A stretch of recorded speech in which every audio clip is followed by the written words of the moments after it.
सामाईन हज़रात, अस्सलामुअलैकुम वरहमतुल्लाहि वबरकातुहू। आप देख रहे हैं यूट्यूब चैनल दावत इस्लाम कुरान एंड हदीस।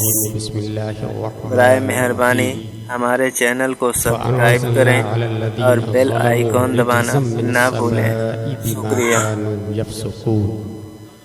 सदक़ल्लाहुल अज़ीम। हुज़ूर सल्लल्लाहु अलैहि वसल्लम की बारगाह में दुरूद शरीफ पढ़ें। अल्लाहुम्मा सल्लि अला सय्यदिना व मौलाना मुहम्मदिन व आलिहि व सहबिहि बारिक वसल्लिम सलातो व सलामुन अलैका या रसूलल्लाह सल्लल्लाहु तआला अलैहि वसल्लम। आज हमारी गुफ्तगू का उन्वान है वायरस की तबाहकारियाँ। प्रोग्राम का नाम है मुअल्लिमे कायनात कॉन्फ्रेंस।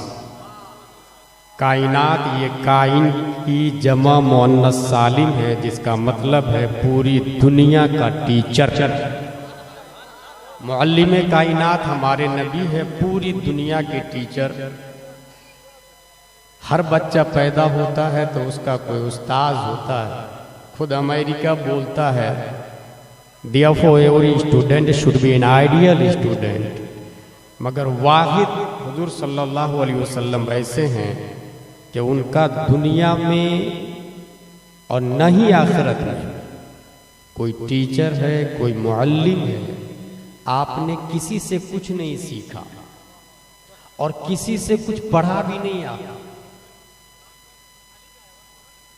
जिब्रील अलैहिस्सलाम जो कुरान लेकर के आते थे, बैज़ावी शरीफ के हाशिया में लिखा हुआ है कि आपने कहा हा, तो हुजूर सल्लल्लाहु अलैहि वसल्लम फरमाते फ़हिम्तु, मीम फ़हिम्तु, ऐन फ़हिम्तु, सीन फ़हिम्तु, क़ाफ फ़हिम्तु। और उसके आगे जब पढ़ना शुरू किया तो हुजूर सल्लल्लाहु अलैहि वसल्लम ने पढ़ना शुरू कर दिया। तो जिब्रील अलैहिस्सलाम फरमाते हैं कि यह हा मीम ऐन सीन क़ाफ, इसका माना मैं नहीं जानता। वहां नबी फरमा रहे हैं फहिम, तो मैं समझ गया।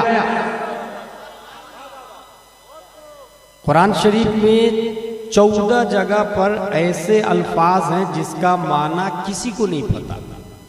उसको अरबी में मुक़त्तआत कहते हैं। आप लोगों ने भी देखा होगा अलिफ लाम मीम नून क़ाफ, जिसको तावीज़ की दुकान पर लौहे कुरानी के नाम से खरीदो फरोख्त किया जाता है।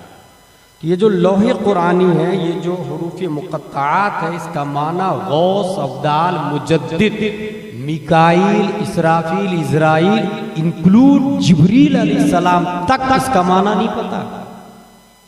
इसका माना किसी को नहीं पता, सिर्फ और सिर्फ अल्लाह जानता है। और अल्लाह तबारक व तआला ने अपने नबी को बता दिया सीक्रेट। और जब कुरान में आया, अल्लाह ने बताया, नबी को बताया, और कुरान में भी आया, तो जब नबी ही को बताना था, सीक्रेट रखना था, तो कुरान में नहीं आना था। डायरेक्ट नबी के दिल पर मब्दाए फैयाज से क़ल्बे मुस्तफ़ा पर तअत्तुर होता, माना का तफहुम हो जाता। मगर कुरान में लाके ये बताना टारगेट था कि ए दुनिया वालों, मेरे और मेरे महबूब के बीच में कुछ राज और नियाज की बातें हैं जिस पर जिब्रील भी मुत्तला नहीं है। कुछ राज है। और इसको समझने के लिए आसान लफ्जों में बरतानिया को भारत से भगाना हो, अल्लामा फजले खैराबादी और मिस्टर गांधी वगैरह ने प्लान किया और अपनी भाषा में, लोकल भाषा में एक लेटर दूसरी जगह लिखा, सपोज दैट, फर्ज।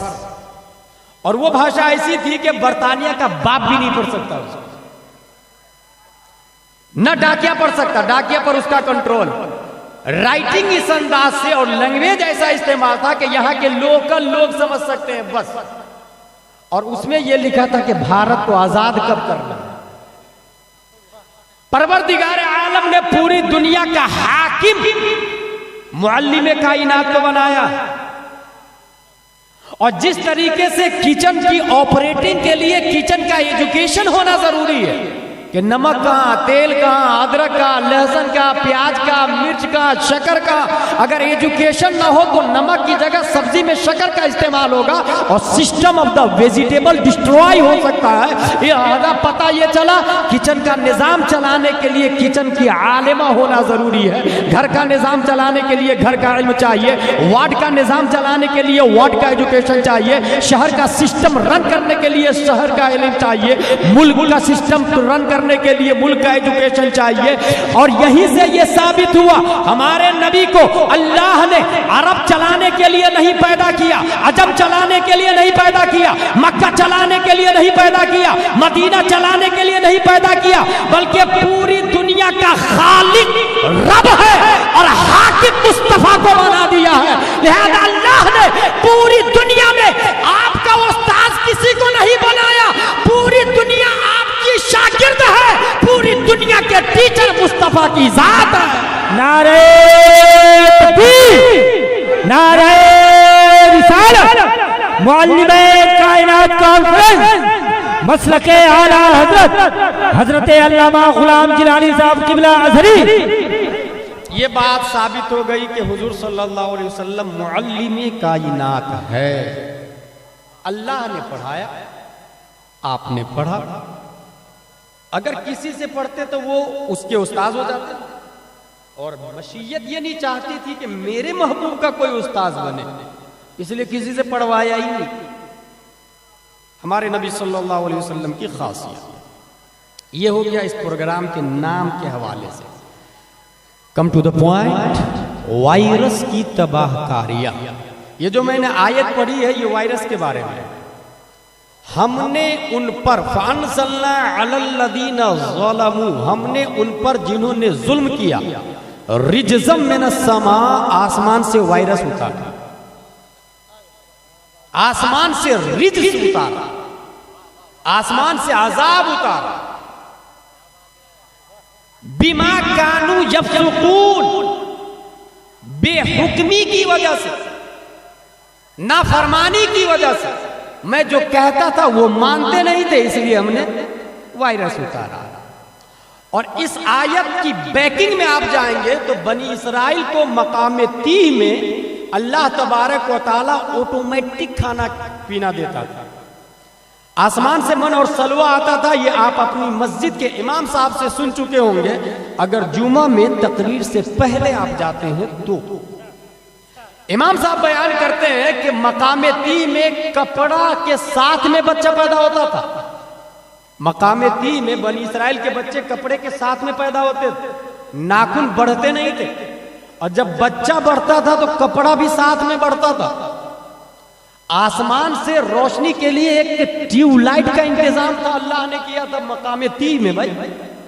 और वो ट्यूबलाइट की तरह रोशनी फूटती थी आसमान से और रात भर उसमें वो लोग जिंदगी गुजारते थे मकाम तीह में अल्लाह ने। और उनको जो गिज़ा मिलती थी उसका नाम है मन और सलवा, कबाब और हलवा। वो लोग ये कहते हैं कि ऐ मूसा अलैहिस्सलाम लन नस्बिर अला तआमिन वाहिद, कब तक एक ही किस्म के खाना खाते रहेंगे हम। ऐसी जगह ले चले जहां ककड़ी, मसूर की दाल, प्याज, लहसुन, अदरक, ऐसी जगह ले चले। मूसा अलैहिस्सलाम फरमाते हैं क़ाला तस्तब्दिलून अल्लज़ी अदना बिल्लज़ी हुवा खैर, अच्छाई को छोड़ के बुरी चीजों को ले रहे हो, तो घटिया चीजों को ले रहे हो। जन्नत के खाने के मुकाबिल में लहसुन, अदरक, प्याज, अगर यही मंजूर है तो चलो बैतुल मक़दिस में दाखिल हो जाओ। और बैतुल मक़दिस में दाखिल होने का तरीका यह होगा कि सजदा करते हुए दाखिल होना तुम लोग। और सजदा करते हुए बैतुल मक़दिस में दाखिल होगे, शहर में दाखिल होगे तो वहां पर वो चीजें मिलेगी तुम जो बोल रहे हो। शर्त क्या थी? सजदा करते हुए दाखिल होना। और एक जुमला कहना हित्ततुन, हित्ततुन कहते हुए दाखिल होना। हित्ततुन का मतलब ए अल्लाह हम गुनाहगार हैं माफ कर दे, ए अल्लाह हम गुनाहगार हैं माफ कर दे। और क्या करते दाखिल होना? सजदा करते हुए। मगर इतने कमीने लोग थे वो सजदा तो नहीं किया, सुरीन के बल घिस घिस के अंदर घुसे। हो दरवाजा छोटा था, झुके नहीं, सुरीन के बल घिस घिस के वो अंदर घुसे। और हित्ततुन की जगह हब्बतुन फी शार का लफ्ज इस्तेमाल किया, बाली में दाना। मगर ये नहीं कहा कि मैं गुनाहगार हूं माफ कर दो। मशीयत को इसकी नाफरमानी पे जला लाता और अजाब नाज़िल फरमाता है। इस अजाब, इस वायरस का नाम था ताऊन, और इस वायरस से एक साथ में 24,000 लोग मारे गए थे। इस वायरस का फुल फॉर्म आप लोग याद रखिएगा, vital information resources under seize. ये वायरस का फुल फॉर्म है। वायरस एक कलीमा नहीं है, इसका फुल फॉर्म है। वाइटल से वी को लिया गया है, इंफॉर्मेशन से आई को लिया गया है, रिसोर्सेस से आर को लिया गया है, अंडर से यू को लिया गया है, सी से एस को लिया गया है। वायरस, इसका ये फुल फॉर्म हो गया। 3 बीमारियां दुनिया में आपने सुनी होगी अभी इस बीमारी को लेकर। एक तो ताऊन, एक है जुजाम और एक है कोरोना। ताऊन के हवाले से हदीस शरीफ में आता है, कुरान शरीफ में यह आया रिज्स का लफ्ज, हदीस शरीफ में आया। यह हदीस शरीफ हजरत आयशा रज़ियल्लाहु ताला अन्हा से मरवी है। वो कितनी अच्छी खातून थी, बड़े बाप की दूसरे नंबर की बेटी हजरत आयशा सिद्दीक़ा रज़ियल्लाहु ताला अन्हा, तमाम मोमिनों की मां हजरत आयशा रज़ियल्लाहु ताला अन्हा। वो सिर्फ आलिमा नहीं थी, वो मुफ्तिया भी थी, वो फाजिला भी थी, वो जाहिदा भी थी और वो मुजतहिदा भी थी। मुजतहिदा भी, मसाइल का इस्तिदलाल भी करती थी हजरत आयशा रज़ियल्लाहु ताला अन्हा। वो खातून है, और एक आज की खातून को देखे, एक आयत मखरज के साथ में नहीं पढ़ पाती है, और कहा वो मसाइल का इस्तेमाल करती थी हजरत आयशा रज़ियल्लाहु ताला अन्हा। हजरत आयशा रज़ियल्लाहु ताला अन्हा पूछती है वायरस के बारे में, एक सवाल करती है नबी से, या रसूल अल्लाह सल्लल्लाहु ताला अलैहि वसल्लम, अन आयशा रज़ियल्लाहु ताला अन्हा सअलत रसूल अल्लाह सल्लल्लाहु अलैहि वसल्लम अन ताऊन फअखबरहा अन्नहु कान अज़ाबन यबअथुहु अल्लाहु ताला अला मन यशा फजअल अल्लाहु ताला रहमतन लिल मुमिनीन फलैसा मिन अब्दिन यक़अ फी ताऊन फयमकुतु फी बलदिही साबिरन मुहतसिबन यअलमुहु अन्नहु ला युसीबुहु इल्ला मा कतबल्लाहु लहू इल्ला कान लहू मिथलु अज्र शहीद इला आखिर। हजरत आयशा पूछती है, या रसूल अल्लाह, ये ताऊन का क्या मामला है? ताऊन वायरस के बारे में आपका क्या कॉन्सेप्ट है, आपकी क्या राय है? हुजूर सल्लल्लाहु ताला अलैहि वसल्लम फरमाते हैं, ये अजाब है और अल्लाह जिस पर चाहता है उस पर नाजिल फरमाता है। ये अजाब है। गौर कीजिएगा इस हदीस शरीफ में, कोरोना वायरस अजाब है, जुजाम भी अजाब है, ताऊन भी अजाब है। अला मन यशा यबअथुहु अल्लाह, अल्लाह जिस पर चाहता है इस वायरस को नाजिल फरमाता है। अल्लाह जिस पर चाहता है इस वायरस को नाजिल फरमाता। अब पूरी दुनिया में कोरोना की स्टार्टिंग सबसे पहले 2003 में होती है, और इस वक्त सबसे पहले इसकी शुरुआत जिस कंट्री से होती है उसका नाम है चाइना, और धीरे धीरे चाइना से हांगकांग, कनाडा और दुनिया के कई ममालिक में यह वायरस फैल चुका है। स्टार्ट चाइना से होता है। रुए जमीन पर चाइना का नाम बड़ी कंट्री में आता है, जिसकी आबादी बहुत ज्यादा मानी जाती, और ये वो कंट्री है जहां पर सिस्टम रिपब्लिक वाला नहीं होता, जहां पर किंगडम वाला सिस्टम आज भी जारी वसारी है।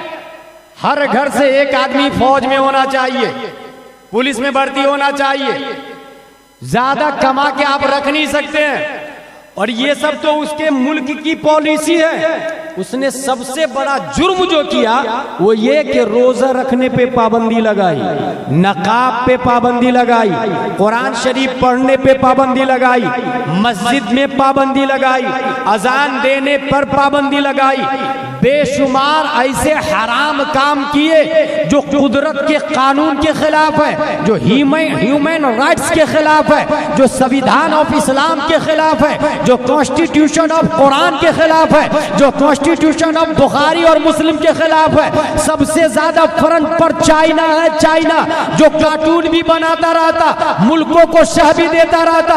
ये वो दोगली कंट्री है जिसका कोई मजहब नहीं, जिसका कोई धर्म नहीं है, किसी के भी साथ में हो जाए, और सबसे ज्यादा टारगेट पर इस्लाम को रखती ये कंट्री परवरदिगारे आलम की मशीयत को कुफरे चाइना पर जला लाता और कोरोना वायरस का तात्रुक फरमाता, और आने वाहिद में न जाने कितने लोग हिलाक होते, तबाह बर्बाद होते हैं। और फिर एहसास होता है कि भाइयों हमने तौहीन की थी कुरान की, लाओ कुरान से माफी मांग लो। हमने तौहीन की थी मस्जिदों की, लाओ मस्जिदों के दरवाजे खोल दो।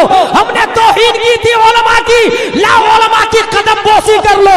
हमने तौहीन की थी रोजा की, लाओ रोजा रख के उतार कर लो। आज मीडिया झूठा ही सही, मगर ये वहां का मीडिया भी बोलता है कि मस्जिदों के दरवाजे खोल दिए गए हैं, आजान दी जा रही है, लोग इस्लाम में दाखिल हो रहे हैं। और जब कोरोना वायरस का इलाज वर्ल्ड हेल्थ केयर ने बताया कि दुनिया वालों कोरोना वायरस से अगर तुम बचना चाहते हो, कसरत से डिटॉल के साथ में हाथ धो, मुंह धो। जब ये फार्मूला इजाद किया तो कुरान अलिफ लाम मीम सयकूल तिलका रसूल लन तनालू वल मुहसनात ला युहिब्बु का पारा आवाज देता है, या अय्युहल्लज़ीना आमनू इज़ा कुमतुम इला सलाति फग़सिलू वजूहकुम व अयदियकुम इलल मराफ़िक़। नारे रिसालत, मालिने कायनात कॉन्फ्रेंस, मालिने कायनात कॉन्फ्रेंस, नारे तकबीर।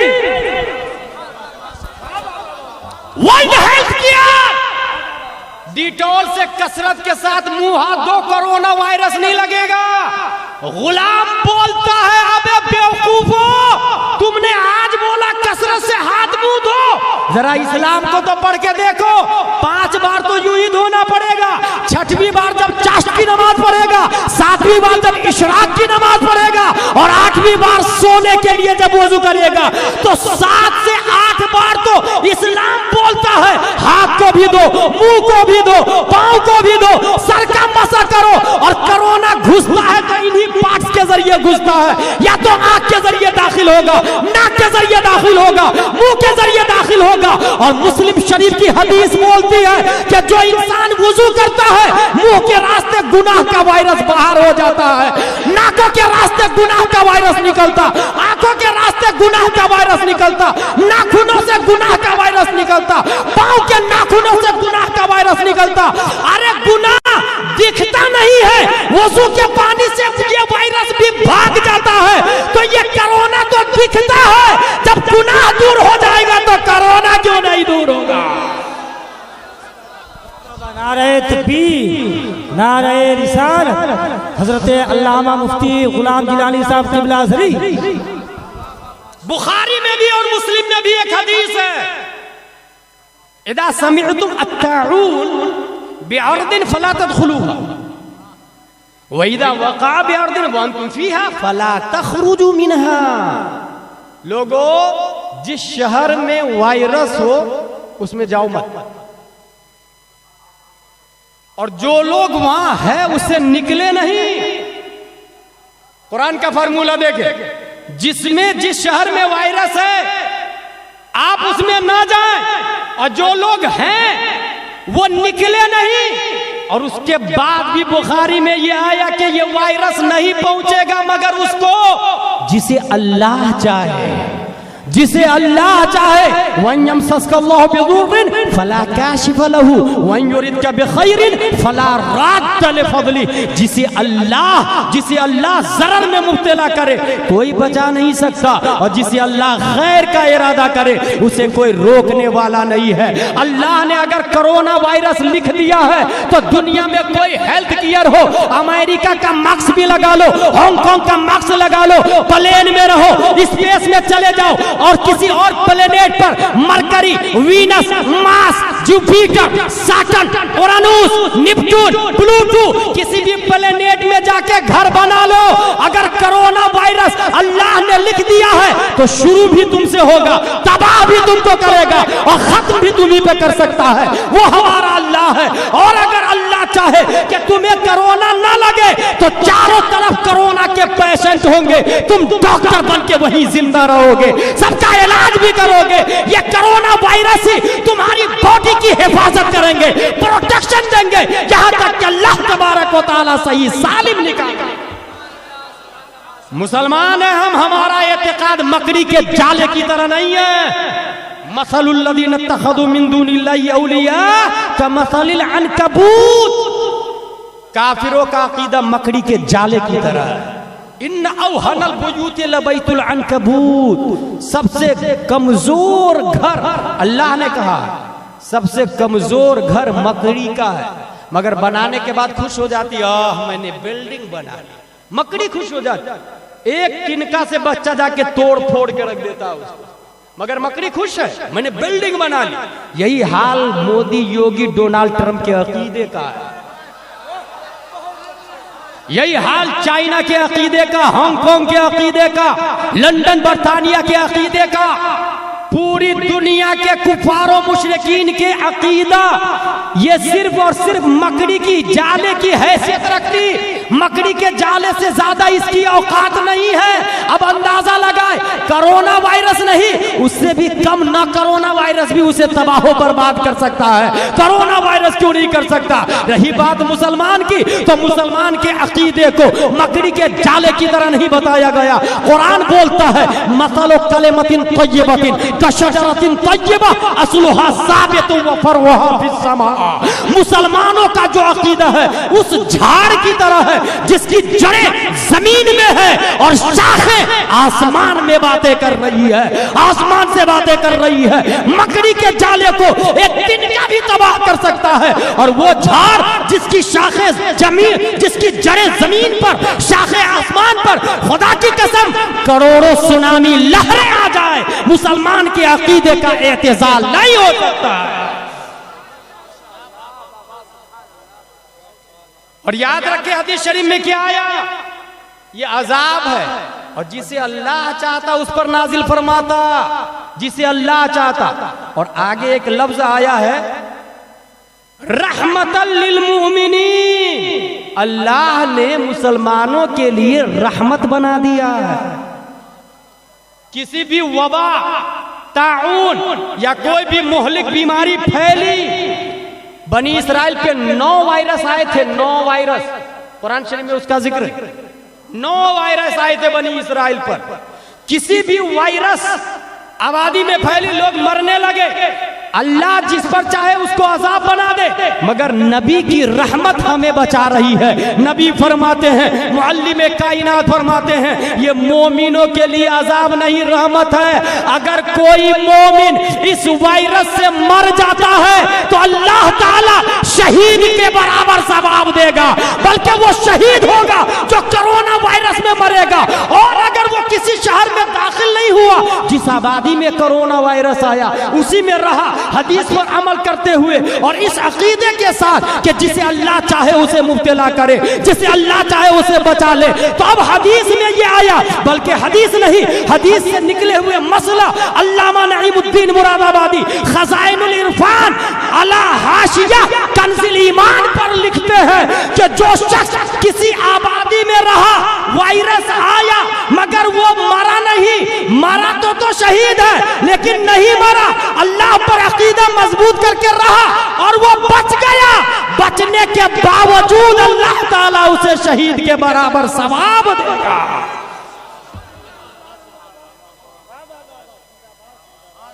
अबे बेवकूफो, कोरोना वायरस से किसको डरा रहे हो तुम? ये तुम्हारे लिए न्यू टॉपिक होगा इन इस्लाम, ओल्ड टॉपिक। हमारे इस्लाम में कोई नई बात नहीं है, उसका प्रोटेक्शन मौजूद है। वुजू करना, कुल्ली करना, अभी 3 बार कुल्ली करना, सुभान अल्लाह। वर्ल्ड हेल्थ केयर वाले बोल रहे हैं कि कुल्ली करने से होंठ गीले हो तो कोरोना अंदर दाखिल नहीं होता। कोरोना किसको, उसको अभी खुर्दबीन से देखा गया है, सुई की नोक पर 1000 कोरोना वायरस बैठ सकता है। Do you understand? सुई की नोक पर 1000 कोरोना वायरस बैठ सकता है। अब सोचे कितना छोटा है वो। सुई की नोक पर 1000 कोरोना वायरस बैठ सकता है। वो हवा में फैले हुए, हवा में फैले हुए, और कुल्ली करने से वर्ल्ड हेल्थ ऑर्गेनाइजर ने कहा कि कुल्ली करने से वो वायरस अंदर दाखिल नहीं होता। और यूं भी इंसान जब एक बार वुजू करता है तो 3 बार कुल्ली करता है, 3 बार। और मेरे भाई 5 को 3 से इंटू करे तो कितना बनेगा? 15। इन इस्लाम 15 बार कुल्ली करना है। इसलिए आप तारीख उठाकर देखे, चाइना से लेकर अभी तक कितने मुसलमान कोरोना की जद में आए। आपको 0 मिलेगा, 0 मिलेगा, 0 मिलेगा, 0। वजह यही है कि हमारे इस्लाम में प्रोटेक्शन भी मौजूद है और अकीदा सबसे ज्यादा मजबूत है हमारा, और अकीदा सबसे ज्यादा मजबूत है। इसलिए तौहीद और रिसालत के शहदाइयों, मैं ये कहूंगा कोरोना वायरस ज्यादा डेंजर नहीं है, क्योंकि इससे इंसान मरेगा। जब बीमारी आएगी, कोरोना दाखिल होगा, तब इंसान मरेगा। मगर दिल्ली फसाद वाला वायरस हजारों को मार चुका है। ये उससे बड़ा वायरस, उससे बड़ा वायरस। और तारीख में कुछ वायरस बताता हूं मैं, ये फंडा याद रख ले आप। नीयत में गलत चीजें दाखिल हो जाए तो गुनाह वाला वायरस बॉडी में घुस जाता है, गुनाह वाला वायरस। और अगर जिस्म में गलत चीजें दाखिल हो जाए तो फिर कोरोना वाला वायरस होता है। कोरोना शुरू में जब दाखिल होता है बॉडी में तो वो कहता है भाई साहब मैं तुम्हारा ही आदमी हूं, मैं अलग से नहीं हूं। कोरोना किस तरह घुसता है इसको यूं समझे, अगर सुई नहीं बल्कि कोई भी तिनका उठा करके थोड़ा सा फांस लग जाए आपके बदन में, सूज जाएगा वो हिस्सा। क्यों भाई सूजा क्यों? क्योंकि लकड़ी बदन का हिस्सा नहीं, तो बदन के बाहर का जो हिस्सा होगा जहां बदन में आएगा तो वो रिएक्शन करेगा। लेकिन कोरोना जब दाखिल होता है तो रिएक्शन नहीं करता, वो ये कहता मैं तुम्हारा ही आदमी हूं। वो धीरे से अपना बन के दाखिल हो जाता है, और जब अपना बन के दाखिल होता है बाद में खांसी शुरू होती है, बाद में रिएक्शन होता है, बाद में इन्फेक्शन होता है, और गलों के रास्ते फेफड़े पर जाकर असरअंदाज होता है, फिर इंसान मर जाता है। दाखिल किस तरह होता? अपना समझ के। यहीं से समझने की जरूरत है। आप जिंदगी गुजार रहे हैं, 60-70 साल जिंदगी है, कौन अपना कौन पराया है ये पहचानना होगा। आपका जो पराया है ईमान का वायरस, वो भी अपना बन के अंदर दाखिल हो जाएगा, और जब अंदर घुस के जड़ बना लेगा, घर बना लेगा, तब इन्फेक्शन करेगा, तब तबाही मचाएगा, तब बर्बादी लाएगा। इसलिए जिंदगी गुजारे तो होशमंदी के साथ में गुजारे, हक और बातिल के दरमियान नजरिया कायम रखे। कौन अपना कौन पराया है इसको पहचान ले। कहीं ऐसा ना हो मोदी का आदमी आपके अंदर घुस जाए, अमित शाह का आदमी आपके अंदर दाखिल हो, आरएसएस का आदमी आपके अंदर दाखिल हो, बजरंग दल का आदमी आपके अंदर दाखिल हो, चीन का आदमी आप में दाखिल हो, अमेरिका का जासूस आप में दाखिल हो, बर्तानिया का क्रिमिनल आप में दाखिल हो, और अपना बन के आपको डिस्ट्रॉय कर दे और पता भी नहीं चले। इसलिए कुरान में जो आया है, इदा जाकुम फासिकुम बिनबाइन फतबय्यनु, कोई खबर लेकर कोई भी आए, अगर वो फासिक है तो एतबार ना करो, इंक्वायरी करो, तहकीक करो, आमन्ना सदकना नहीं कहना। जब कुरान फासिक की खबर को इंक्वायरी करने के लिए कहता है तो काफिर सरे से मोतबर नहीं है। हमारे यहाँ काफिर का एतबार नहीं होता है। तौहीद और रिसालत के शहदाइयों, इसलिए अपने आप को पहचाने, लाइफ स्टाइल कैसे गुजारनी है। एक कोरोना वायरस के चक्कर में पूरी दुनिया परेशान हो गई है। आइए मैं आपको और भी कुछ वायरस बता रहा हूँ। इंसान समझता है सिर्फ एक कोरोना वायरस है। No no no no my dear, virus इससे भी ज्यादा, बल्कि सबसे बड़ा वायरस का नाम है कयामत। कयामत, कयामत ये सबसे बड़ा वायरस होगा जो पूरी दुनिया को अपनी चपेट में ले लेगा, इंसान को तबाह बर्बाद कर देगा। इंसान मर जाएगा, जमीन फट जाएगी, सूरज फट जाएगा। ये वायरस इतना डेंजर होगा कि कोई शख्स रुए जमीन पर बचेगा नहीं, आने वाहिद में तबाह बर्बाद हो जाएगा। ये कयामत उससे बड़ा वायरस है। और कयामत वायरस से पहले छोटे छोटे वायरस आएंगे। कयामत से पहले कुछ चीजें आएगी, वो क्या है वायरस की शक्ल में, उसको भी जरा मुशाहदा कर ले। मिंबरे मुस्तफा पर हजरत अली रज़ियल्लाहु ताला अन्हु जलवागर है। इरशाद फरमाते हैं, सामिईन सलूनी क़ब्ल अन तफ़क़िदूनी, ऐ लोगो इससे पहले कि मैं मर जाऊं कुछ पूछना चाहते हो तो पूछ लो। कोई नहीं खड़ा हुआ। नबी ने हजरत अली ने दोबारा इरशाद किया, सलूनी क़ब्ल अन तफ़क़िदूनी, तुम में से कोई पूछना चाहता है? कोई नहीं खड़ा हुआ। हजरत अली ने तीसरी बार बोला, तब एक शख्स खड़ा होता, हजरत क़यामत से पहले जो छोटे छोटे वायरस होंगे, जो निशानियां होगी, जो अलामत होगी, वो क्या होगी? हजरत अली रज़ियल्लाहु ताला अन्हु इरशाद फरमाते हैं, नंबर 1, जब लोगों की नमाजें फौत होने लगे समझ जाओ क़यामत करीब है।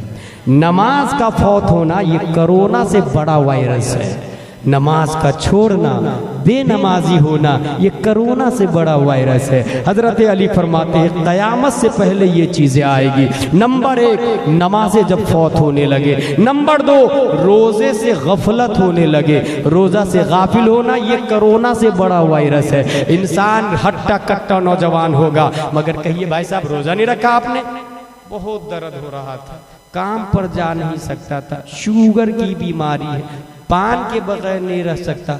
एनीवे जो भी जवाब दे आप अपने इमाम साहब को, इमाम साहब की जुबान रुक सकती है, होंठ बंद हो सकते हैं, वो लाजवाब हो सकते हैं, मगर आप अल्लाह को लाजवाब नहीं कर सकते हैं। अल्लाह को आप उस उज़्र को अल्लाह की बारगाह में माकूल बना के नहीं पेश कर सकते हैं। वो अल्लाह है जो हर ज़ाहिर व बातिन को जानता है। नंबर 3, लोग झूठ को जायज़ समझने लगे। ये झूठ बोलना कोरोना से बड़ा वायरस है। जब लोग जायज़ समझने लगे समझ जाओ क़यामत आने वाली है। क़यामत से पहले ही कोरोना आया है, और भी कोरोना आएगा तब क़यामत आएगी। और झूठ को जायज़ कैसे समझेंगे? एक इंसान कपड़ा बेच रहा है, मसलन रुमाल या कुर्ता पजामा, आप गए, भाई साहब 100 रुपया में इस कपड़े को दे दीजिए। उसने कहा नहीं 150 में। आपने कहा 150 में नहीं 125 में दे दीजिए। उसने कहा 125 की खरीदी भी नहीं है, हालांकि 100 में खरीद करके लाया था वो। यही है झूठ को जायज़ समझना। जिस दिन इंसान झूठ को जायज़ समझेगा, कोरोना से बचने की तैयारी है, इस मुहलिक बीमारी से बचने की कोई कोशिश नहीं कर रहा, जिसमें जिस्म भी बर्बाद होता और ईमान भी बर्बाद होता है। इंसान झूठ को जायज़ समझने लगे, समझ जाए क़यामत करीब है। नंबर 4, खुला सूद खाने लगे, समझ जाए क़यामत करीब है। नंबर 5, रिश्वत आम तौर से लेने लगे, जैसा कि बाज़ाब्ता गवर्नमेंट ही ने पास कर दिया है। मुंबई नाला सुपारा में मैं, गुलजार मियाँ, सैयद अब्दुल वसी साहब थे, वहाँ के इमाम साहब ने बताया, यूपी के रहने वाले, कि बाज़ाब्ता एक आदमी की स्पेलिंग सही कराने में 5000 रुपया लग रहा है। यानी RSS का प्लान ही है कि NPR, NRC और CEA के जरिए जो भी करे आप, पैसे तो उसके पास में जाने हैं। रिश्वत आम तौर से लेने लग जाए, समझ जाए क़यामत करीब। नंबर 6, इमारतें ऊंची ऊंची बनाई जाने लगे, समझ जाए क़यामत करीब है। हम अपने पड़ोसी को देखा, तुमने 1 मंजिला बनाया, मैं 2 मंजिल बनाऊंगा, मैं तुमसे कम हूं क्या? 2 मंजिल बनाऊंगा। यही है क़यामत की निशानी। ये वायरस जो दिमाग में है, ये उससे ज्यादा डेंजर है जो कोरोना चीन से शुरू होकर दुनिया को तबाह कर रहा। नंबर 7, नफ्स की ख्वाहिशों की पैरवी होने लगे। नफ्स ने कहा बिरयानी, आपने बिरयानी बनाया। नफ्स ने कहा चलो आज प्लेन से घूमने चलते हैं सिंगापुर, आपने टिकट निकाला और सिंगापुर चले गए। ये नफ्स की ख्वाहिश की तकमील है। जब ये बीमारी आ जाए, ये वायरस फैल जाए, समझ जाए क़यामत करीब है। यहीं पर अगर आप अपने नफ्स को मारते, नफ्स ये बोलता कि हजरत ठंडी का मौसम है, गर्म पानी से वुजू कर लीजिए, आप ये कहते नहीं नफ्स तू बोल रहा, मैं तेरी बात नहीं मानूंगा, तूने बोला मैं तेरी मुखालफत करूंगा और ठंडी में जानबूझकर और ठंडे पानी से वुजू करूंगा। ऐसा इंसान जब कोई होता है तो 470 हिजरी में शेख अबू सालेह की पीठ से, उम्मुल खैर फातिमा के पेट से, ऐसे ही इंसान को शेख अब्दुल कादिर जीलानी नफ्सानी ख्वाहिश की मुखालफत, नारे तकबीर, नारे रिसालत, मुअल्लिमे कायनात कॉन्फ्रेंस, फैज़ाने गौसे आज़म, फैज़ाने गरीब नवाज, मसलक आला हजरत अल्लामा मुफ्ती गुलाम जिलानी साहब क़िबला अज़हरी।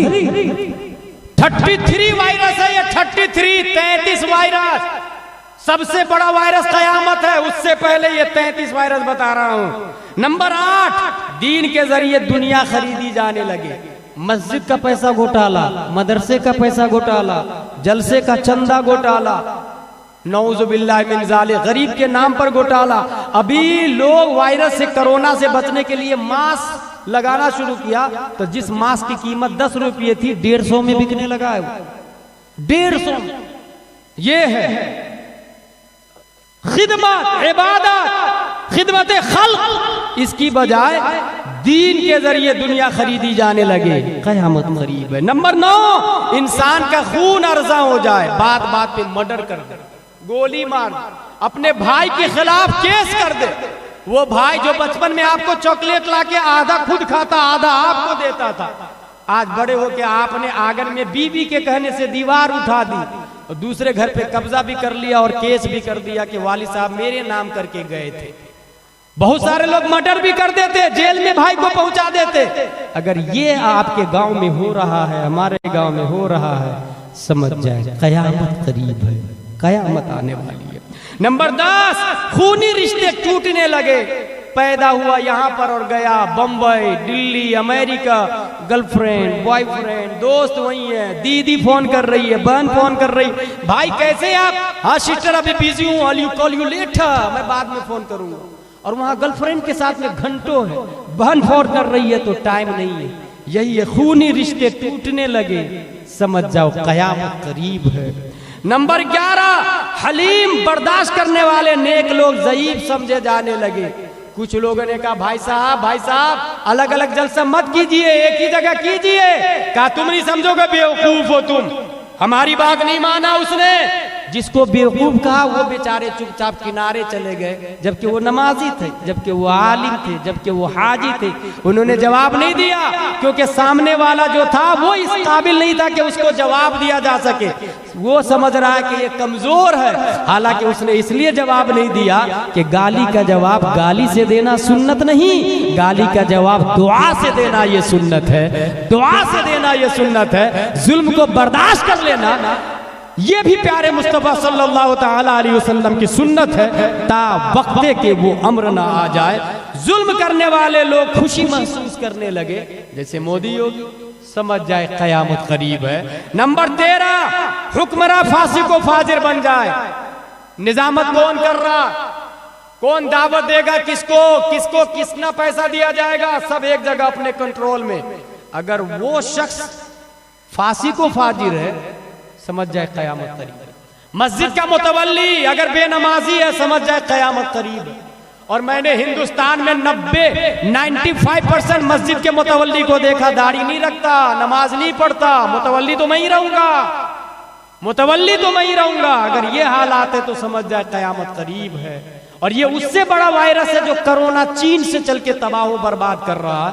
ये उससे बड़ा वायरस तो हमारे मोहल्ले में है, मुतवल्ली की शक्ल में, जो मस्जिद को बर्बाद कर रहा है, सिस्टम ऑफ द मस्जिद को डिस्ट्रॉय कर रहा है। ये उससे बड़ा वायरस है। आप सोच रहे होंगे कौन सी तबाही मस्जिद में आ रही है, अजान तो हो रही है, नमाज तो हो रही है, टाइम से तनख्वाह मिल रही है। मेरे भाई, मस्जिद का काम ये नहीं था अजान हो, नमाज हो और टाइम से तनख्वाह मिल जाए।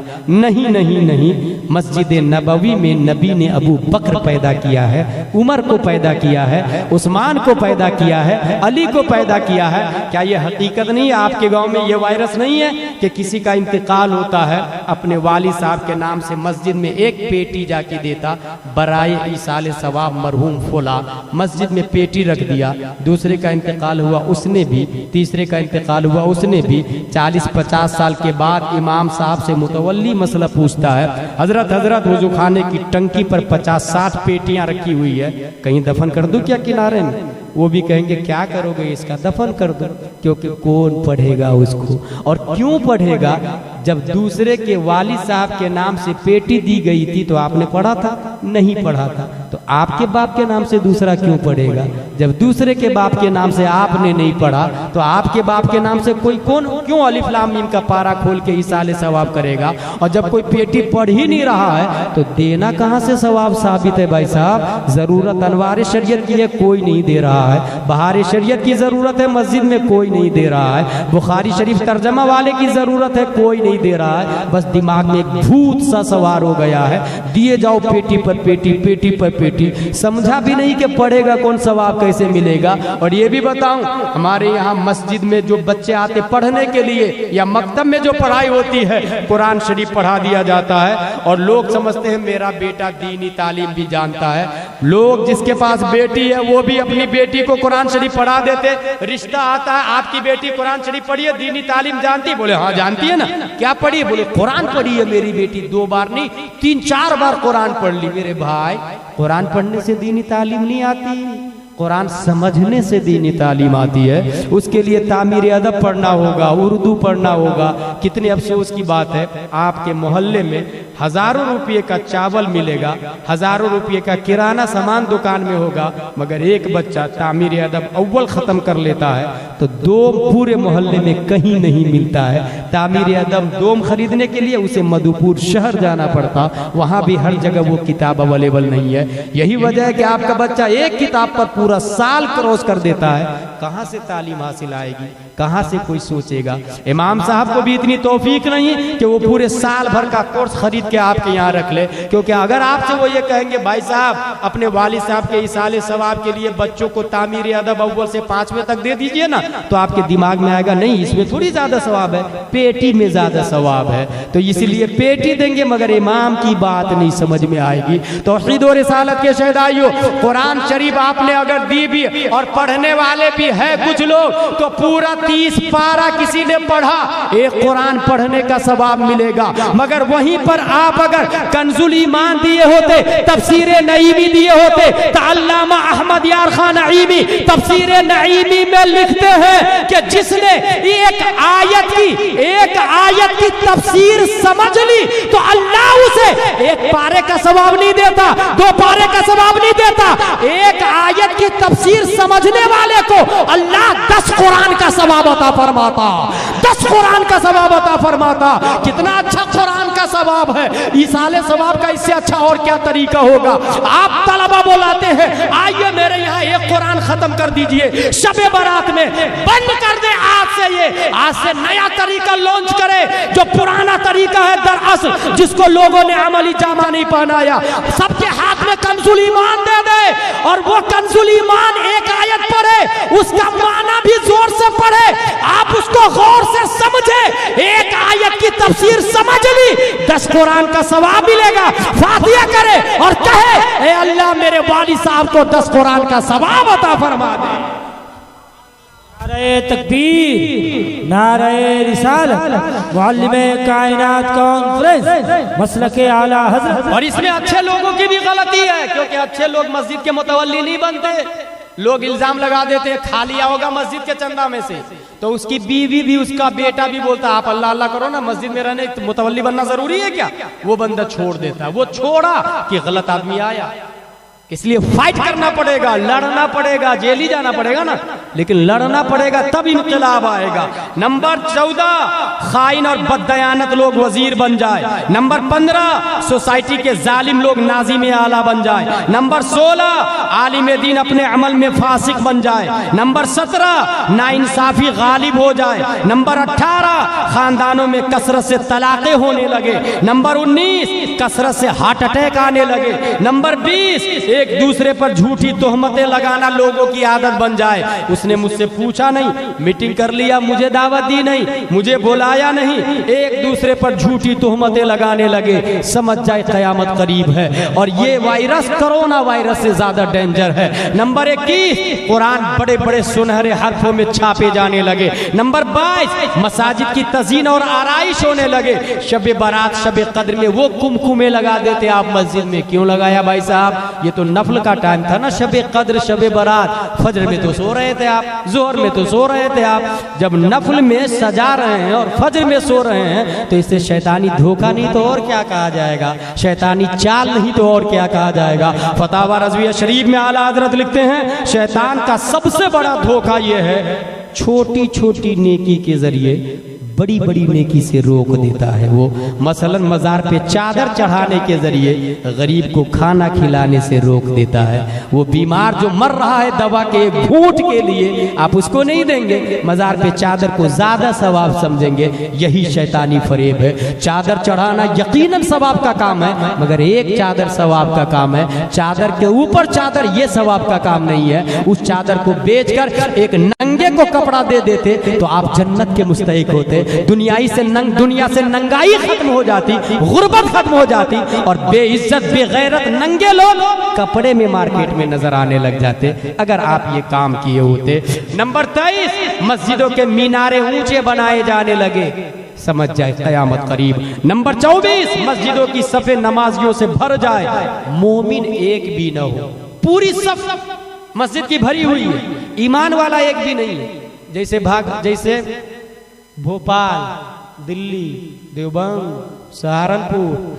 नंबर 25, वादे करके लोग तोड़ने लगे, भाई साहब कहाँ आ रहे हैं, कब कितने बजे आ रहे हैं, कहा 10 मिनट में आ रहा है, और उसके बाद स्विच ऑफ है।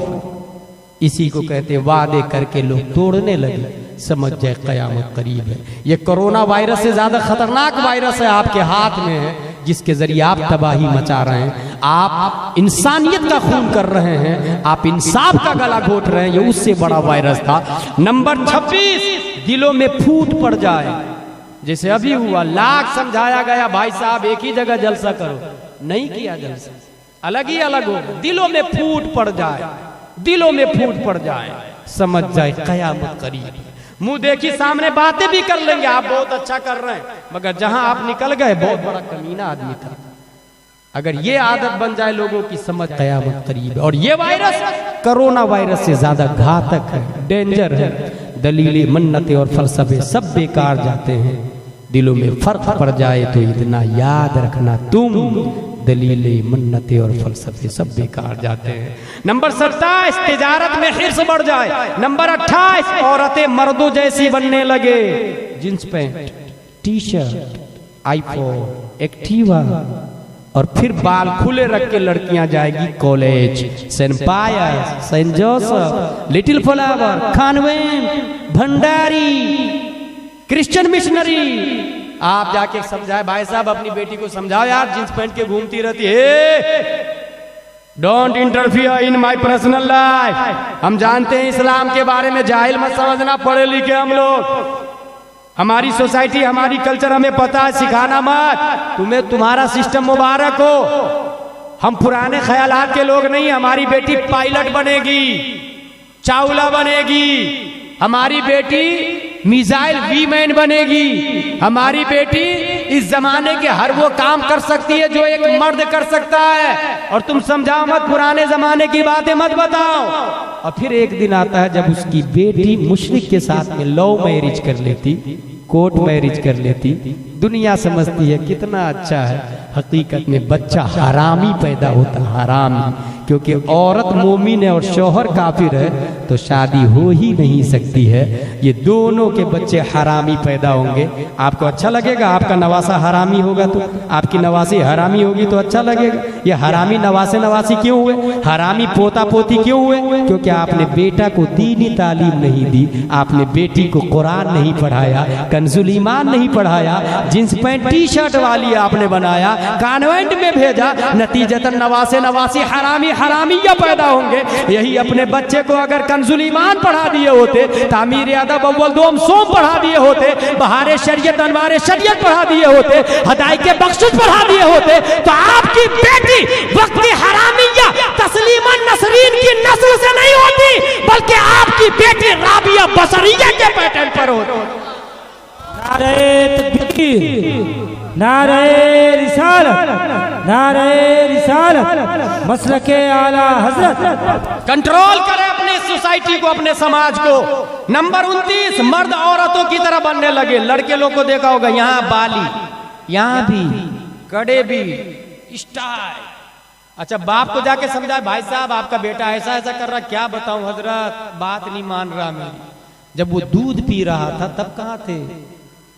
उस वक्त तो फिल्म देखने में बहुत मजा आ रहा। जब वो पेट में था तो माँ को रिमोट कंट्रोल चेंज कर करके अलग अलग मूवी और गाने देखने में तो मजा आ रहा था। जब बच्चा पेट में था और माँ गाना देखेगी तो बच्चा तो डांसर ही पैदा होगा ना भाई, बच्चा तो स्टाइलिस्ट ही पैदा होगा ना। अगर माँ आपके पेट में बच्चा था और माँ अलिफ लाम मीम का पारा पढ़ लेती, सयकुल पढ़ लेती, तिलकर रसूल पढ़ लेती, तब ना बच्चा अब्दुल कादिर की तरह हाफिज कुरान पैदा होता।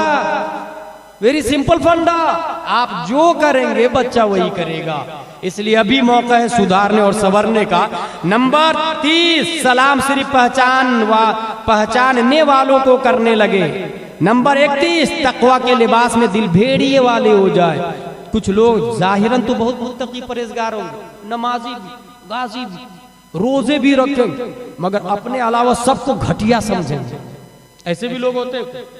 अगर वो असर की सुन्नत पाबंदी के साथ में सुन्नत गैर मुअक्कदा पढ़ते हैं, असर से पहले वाली सुन्नत, तो फिर वो इमाम के भी बाप बन जाते हैं और उसको खातिर भी नहीं लाते।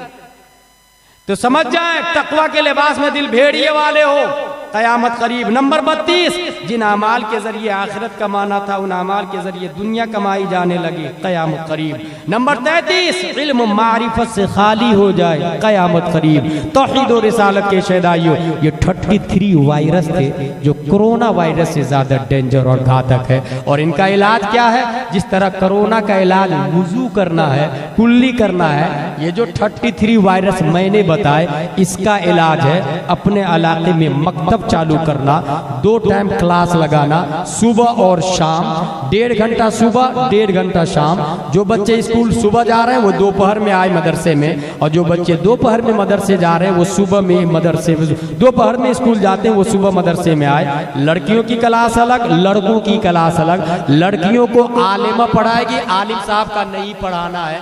किसी भी आलिम साहब से अपने घर की लड़की को मत पढ़ाएं, आलिमा का इंतखाब करें। और कहेंगे गांव में आलिमा कहाँ से लाऊं भाई साहब? तो जो बूढ़े लोग अपने बेटे के लिए रिश्ता ढूंढ रहे हैं ना, तो वो जहेज के चक्कर में जींस पैंट टी शर्ट वाली डॉक्टर को ना लाएं, क्योंकि अगर डॉक्टर को लाया तो ये देख लीजिएगा 1400 साल तारीख में किसी जींस पैंट वाली टी शर्ट वाली औरत के पेट से कोई वली पैदा नहीं हुआ है। जब भी पैदा होता है वली तो कनीज़े फातिमा की कोख से जन्म लेता है, चाहे वो मुजाहिदे मिल्लत की जात हो या सदरुल शरिया की जात हो या ताजुल शरिया की जात हो। इनकी माएँ नेक थी, जींस पैंट टी शर्ट नहीं पहनती थी, टीवी नहीं देखती थी, मूवी नहीं देखती थी, बल्कि इनके कानों में नाते मुस्तफ़ा ही सुनाई देते थे। इनकी आंखों के सामने कुरान के पारे रहा करते थे। मौका मिलता था तो गुंबद खजरा को तसव्वुर में बसा के रखा करती थी, तब जाके बेटा वली पैदा होता है। सिंपल फंडा है, अगर आप गेहूं का एक दाना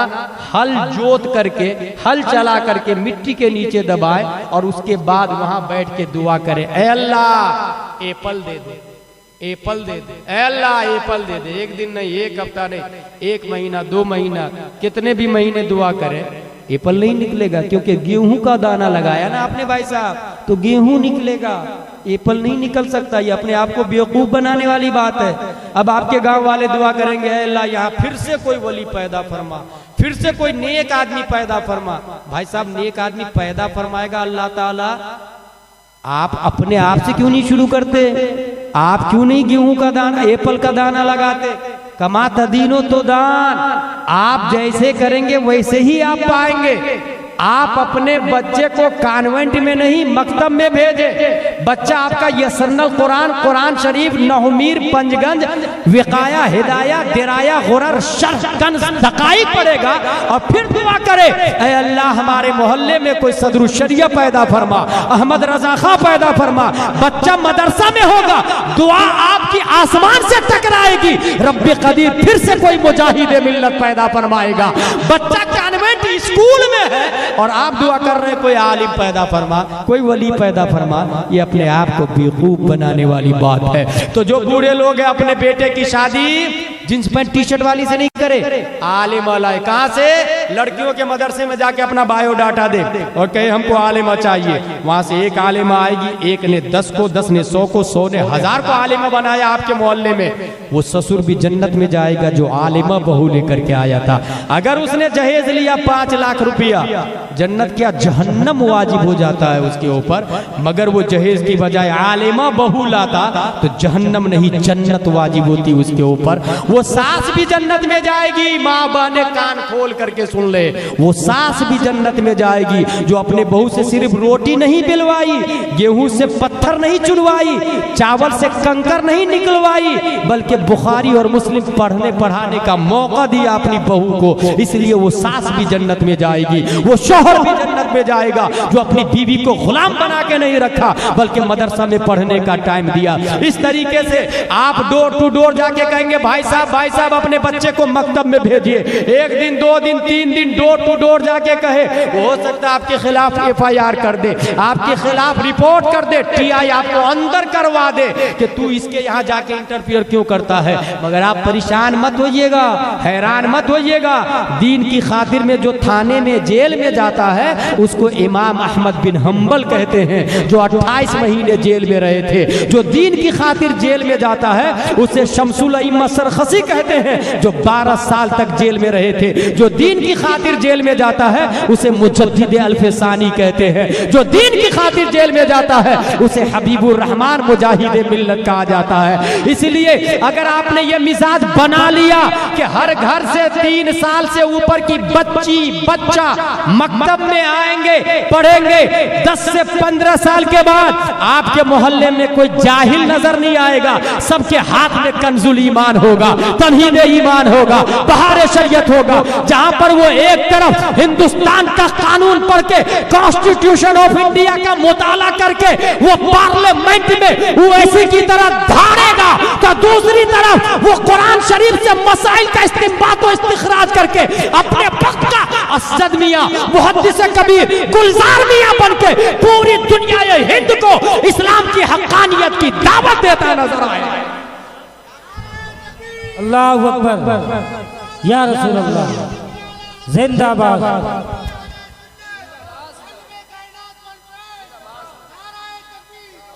मेरे भाई हमें करना क्या होगा? ये दुआ से नहीं, ये कल से काम करना शुरू होगा। मैं क्या उम्मीद रखूं आप लोगों से? एक जलसे को एक जगह नहीं कर पाए, कोई ऐसा नहीं आया जो दोनों को बैठा के समझाए। एक इंसान अपना फायदा के चक्कर में कौम का नुकसान कर देता। आइए मैं एक हदीस बता के वो मा अलैना इल्लल बलाग कहूंगा। ये हदीस इल्म रखने वालों के लिए बहुत पॉइंट वाली। नबी ने फरमाया सल्लू खल्फा कुल्ले फाजिरिन व बिर्रिन, हर फासिक के पीछे नमाज पढ़ो, हर नेकूकार के पीछे नमाज पढ़ो। आज तक ये हदीस सुनी थी आपने? फासिक के पीछे नमाज नहीं होती। जो दाढ़ी कटाता, जो शराब पीता, जो जुआ खेलता, जो गाली देता, उसके पीछे नमाज नहीं होती, उसको फासिक कहते हैं। मगर इस हदीस में आया फासिक के पीछे नमाज पढ़ो। जानते हैं ये किसके बारे में? ये उस फासिक इमाम के बारे में है जो बादशाह होता है, बादशाह, आम इमाम के बारे में नहीं है। इस्लामिक कंट्री का जो बादशाह इमाम होता है वो फासिक हो तो उसके पीछे भी सिर्फ जुमा की नमाज के बारे में है। जुमा की नमाज पढ़ेंगे। क्यों पढ़ेंगे भाई साहब? इसलिए कि अगर आपने जुमा की नमाज उनके पीछे नहीं पढ़ी, क्योंकि वो फासिक है। अब मुसलमान की तादाद उस कंट्री में 10 लाख है, बाजू वाली कंट्री में 8 लाख काफिर है। अब मुसलमान फासिक इमाम के पीछे नमाज नहीं पढ़ेंगे उस कंट्री के, आधे लोग बगावत पे उतर आएंगे। तो 10 लाख का आधा कितना होगा? 5 लाख। 10 लाख का आधा जब 5 लाख होगा, 5 लाख लोग नमाज नहीं पढ़ेंगे क्योंकि बादशाह फासिक है। तो अब बचे कितने बादशाह के साथ में? सिर्फ 5 लाख। पड़ोसी मुल्क में कितने काफिर थे? 8 लाख। वो 8 लाख काफिर 5 लाख को दबा देंगे। इसीलिए इस्लाम में आया है 10 लाख की यूनिटी बना कर रखो। बादशाह इस्लाम अगरचे फासिक हो, उसकी इक्तिदा कर लो। जुमा की नमाज के बारे में सिर्फ ये आया, ये इस्लाम का टारगेट काफिरों की तरफ था। निगाहे इस्लाम ये देख रही है कि अगर इत्तेहाद टूटा, यूनिटी टूटी, तो ये 5 भी नहीं बचेंगे, मस्जिद भी नहीं बचेगी, कुरान को तबाह बर्बाद कर देंगे लोग। जो नमाज पे पाबंदी, बुर्का के पाबंदी, नकाब पे पाबंदी, दरसे निजामी पे पाबंदी, जैसे टर्की के अंदर कमाल अतातुर्क बादशाह ने किया था। तौहीद और रिसालत के शहदाइयों, इसी पसे मंजर में यह हदीस आई है कि अगर बादशाह इस्लाम फासिक भी हो तो जुमा की नमाज उनके पीछे पढ़ लो। अगर हटोगे तो काफिर जो पड़ोसी मुल्क वाला है वो तुम्हें तबाह बर्बाद कर देगा। तो यहाँ यूनिटी को बताया गया है, अपनी यूनिटी को बरकरार रखो, पूरी उम्मत का फायदा देखे, अपना फायदा न देखे। इसलिए बिरादरी वाले, चाहे खान हो, पठान हो, चोल्हा हो, धुलिया हो, अंसारी हो, तेली हो, लोहार हो, किसी भी बिरादरी वाला हो, कोई भी ग्रुप वाला हो, अशरफी हो, रिजवी हो, कादरी हो, चिश्ती हो, सोहरवर्दी हो, नक्शबंदी हो, वो ये देख ले कौम का फायदा किसमें है, किसमें जाती नुकसान हो पुर जाएगा। कौम का नुकसान नहीं होना चाहिए, गांव का नुकसान नहीं होना चाहिए, पूरी सोसाइटी का नुकसान नहीं होना चाहिए। और अगर ऐसे मोमेंट आ जाए तो कुछ जिम्मेदार लोग निकल के सामने आए और वो किसी तरफदारी में ना आए, ये मेरा रिश्तेदार है इसके पक्ष में बात करूं, रिश्वत ना ले, रुपया ना खाए, घूस ना खाए, बस कौम का फायदा देखे, अल्लाह उसके रसूल के लिए दोनों ग्रुप को जमा कर दे, दोनों को दिल को मिला दे। जिसने दो बिखरे हुए दिलों को मिला दिया, परवरदिगार आलम उसे इमाम हसन के पीछे पीछे जन्नत में भेजेगा, इमाम हसन के पीछे पीछे जन्नत में भेजेगा। तौहीद और रिसालत के शहदाइयों, इसलिए अपने आप को पहचाने। और ये बातें फिर मैं कह रहा हूँ आएगी, मकतब के जरिए से आएगी। बच्चे को मकतब में पढ़ाएंगे, 1 साल नहीं, 2 साल नहीं, 4-5 साल तक कंटिन्यू पढ़ाई चलने दे। मुझे यकीन है कल तामीर अदब का 5वां हिस्सा आपके मोहल्ले में आ जाएगा। कितनी कीमत है पता है आपको? 10 रुपया, सिर्फ 10 रुपया। वो नहीं ला पाता है कोई, और उसका बेटा 1 साल एक ही किताब लेके जाता रहता है, किताब खत्म हो गई है, इमाम साहब भी नहीं ला रहे। क्यों लाएंगे? आपको जो समझाते हैं वो आप समझने को तैयार नहीं, और पब्लिक को भी इतना शोर नहीं। नतीजतन एक ही तख्ती पर पूरा साल गुजर जाता है। तौहीद और रिसालत के शहदाइयों, इंशाअल्लाह हम लोग कल से इस पर अमल करेंगे। माँ और बहनें खुसूसन ध्यान देगी इस बात पर कि अपने बच्चों से झूठ ना बुलवाए, लड़े भी नहीं, झगड़े भी ना करे, और खुसूसन जब वो प्रेग्नेंट हो तो उस मोमेंट में कुरान की तिलावत करें, हदायत की बख्शिश का मुताला करें। ये भी एक बात बता दूं, कुछ लोगों को मदरसा खोलने का भूत सवार होता है। बाहर के बच्चे आओ, दस्तार बंदी दो। हमारे मोहल्ले में 50 बच्चे पढ़ते हैं, हमारे मोहल्ले में 100 बच्चे पढ़ते हैं। मैं हिंदुस्तान के जिस हिस्से में जा रहा हूँ, दस्तार बंदी 100 से लेकर 1 से लेकर 100 लोगों तक की दस्तार बंदी होती है, मगर वहाँ के लोकल लोग नहीं के बराबर होते हैं। जहां मदरसा है वहां के रहने वालों की दस्तारबंदी नहीं, बाहर के रहने वालों की दस्तारबंदी है। मेरे भाई, अगर आपने बड़ा मदरसा खोला यकीनन सवाब मिलेगा, सवाब का काम है। साल में 100 आलिम निकाला, सवाब मिलेगा, मगर ये सवाब मिलना अलग है। आपके गांव की जहालत नहीं खत्म होगी। जहालत खत्म होने के लिए अपने बच्चों को पढ़ाना पड़ेगा, अपने मकतब पे ध्यान देना पड़ेगा, अपने बच्चों को उर्दू अरबी पढ़ाना पड़ेगा। परवरदिगार आलम हमें पढ़ने, लिखने, समझने, अमल करने की तौफीक अता फरमाए। उलमा से मजबूती के साथ जुड़े रहने की तौफीक अता फरमाए। इख्तिलाफ मौत है, इत्तेहाद जिंदगी है। जिंदगी क्या है? अनासिर में ज़ुहूर तरतीब। मौत क्या है? इन्हीं अज्जा का परीशा होना। पार्ट्स ऑफ बॉडी 4 है, वो मुंतशिर इंसान की मौत आती है। ऐसे ही गांव में कोई इख्तिलाफ कर ले तो गांव की मौत होती है। 20 साल पहले अल्लामा कमरुज़्ज़मा आज़मी ने कहा था। अल्लाह उनके साये को दराज फरमाए। अस्सलामु अलैकुम व रहमतुल्लाहि व बरकातहू।